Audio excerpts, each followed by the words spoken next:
India गठबंधन यानी JMM, ये जीत अगर आप कहेंगे, ये बढ़त अगर आप कहेंगे, तो हेमंत सोरेन की बढ़त है।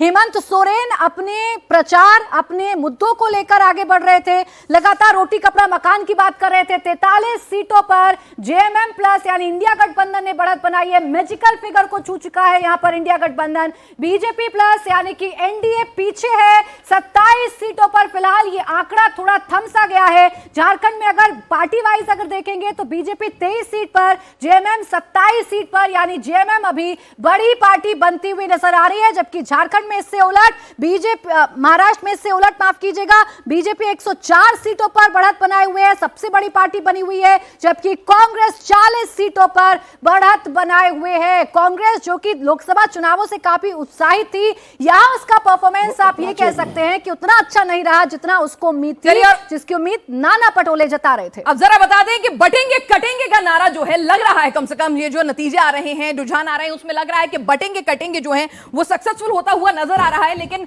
बटेंगे कटेंगे वाली सीटें, यानी कि जहां पर मुस्लिम वोट कंसोलिडेशन की बात कही जा रही थी, वहां पर क्या कुछ स्थिति है, वहां आपको बता दें कि 21 सीटों पर बीजेपी इस वक्त बढ़त बनाए हुए है, 14 पर कांग्रेस और अदर्स के खाते में 1 सीट जा रही है। तो सीधे सीधे आप समझिए कि अगर बटेंगे कटेंगे में यहां पर मुस्लिम बहुल सीटें, जहां पर खुला ऐलान कर दिया गया था, बाकायदा धर्मगुरु आगे आके कह रहे थे कि भाई आप सबको इकट्ठे होकर आपको महाविकास अघाड़ी को जिताना है, तो उसके जवाब में एक रहेंगे तो सेफ रहेंगे, बटेंगे तो कटेंगे का नारा काम कर गया।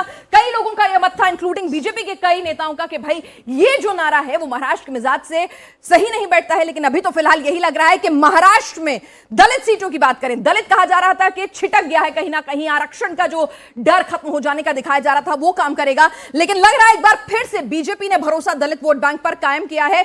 21 सीटों पर बीजेपी ने बढ़त बनाई है, कांग्रेस ने 12 सीटों पर बढ़त बनाई हुई है, अन्य के खाते में एक भी सीट जाती हुई नहीं दिख रही है। 33 सीटें ऐसी हैं जहां पर दलित वोट बैंक जो है वो डिसाइड करता है कि क्या कुछ चीजें वहां पर रहेंगी। तो दलित वोट बैंक वाली सीटों में बीजेपी क्लियर कट यहां पर 21 सीटों पर एडवांटेज पर है। सौरभ जी हाँ, बिल्कुल। तो रिजर्व सीटें साथ साथ और जहां पर दलित वोट का प्रभुत्व है, ज्यादातर सीटों पर आपको बीजेपी आगे दिखाई दे रही है। ऐसे अगर आप ओबीसी वोट जहां पर ज्यादा है उन सीटों की बात करें, 31 सीट्स ऐसी हैं, और ये तो एक तरफा बीजेपी गठबंधन के पास जाती हुई आपको दिखाई दे रही है।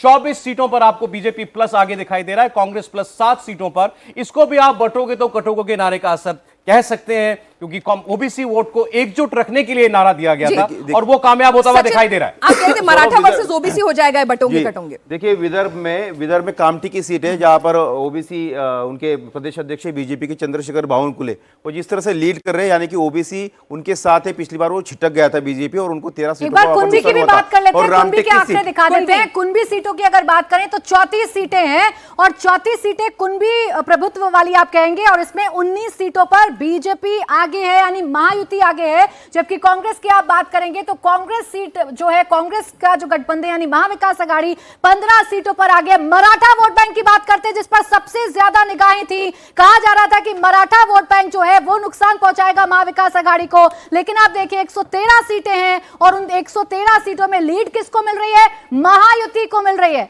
महायुति 74 सीटों पर आगे है, यानी 2 गुनी से भी ज्यादा है महाविकास अघाड़ी से, क्योंकि महाविकास अघाड़ी कुल 36 सीटों पर फिलहाल बढ़त बनाए हुए हैं, उन सीटों पर जहां मराठा वोटर्स का प्रभुत्व ज्यादा है, जहां उनका इफेक्ट ज्यादा है। और इसमें प्राचीन बीजेपी की वो स्ट्रेटेजी काम कर गई है कि मराठवाड़ा रीजन में वो खुद ना उतरकर शिंदे सेना को ज्यादा सीटें दे। और अब वो सीटें देख लें, आदिवासी सीटें, जहां आदिवासी बहुल हैं, 31 सीटें ऐसी हैं जिनमें से बीजेपी जो है 18 सीटों पर फिलहाल Mahayuti, BJP plus Mahayuti lead लेती हुई नजर आ रही है। कांग्रेस जो है यहां पर 13 सीटों पर, दलित सीटों पर, ट्राइबल सीटों पर, ओबीसी सीटों पर, कुंभी सीटों पर, हर जगह, यानी और हर सामाजिक वर्ग में, मराठा सीटों पर सब जगह इस वक्त आपको आगे दिखाई दे रही है। बड़ा इससे निकल के आ रहा है कि मनोज जरंगे का बोरिया बिस्तर बांध दिए बीजेपी ने। बड़े चेहरों की बात करते हैं, देवेंद्र फडणवीस का, प्रधानमंत्री मोदी ने नाना पटोले सकोली सीट से आगे चल रहे हैं। कांग्रेस के प्रदेश अध्यक्ष हैं नाना पटोले, इस वक्त आगे चल रहे हैं। पहले शुरुआती रुझानों में पीछे चल रहे थे, लेकिन वो आगे चल रहे हैं। नागपुर दक्षिण पश्चिम सीट से देवेंद्र फडणवीस आगे चल रहे हैं। और इसके अलावा हम आपको बता दें, जो वीआईपीज हैं उसमें नाना पटोले, देवेंद्र फडणवीस 20 आगे चल रहे हैं। कोपरी पंचपखड़ी सीट है महाराष्ट्र की ठाणे रीजन की, एकनाथ शिंदे की परंपरागत सीट है और उनका यहां से आगे चलना लाजमी ही था। अजीत पवार के लिए कहा जा रहा था कि बारामती में कड़ी टक्कर है।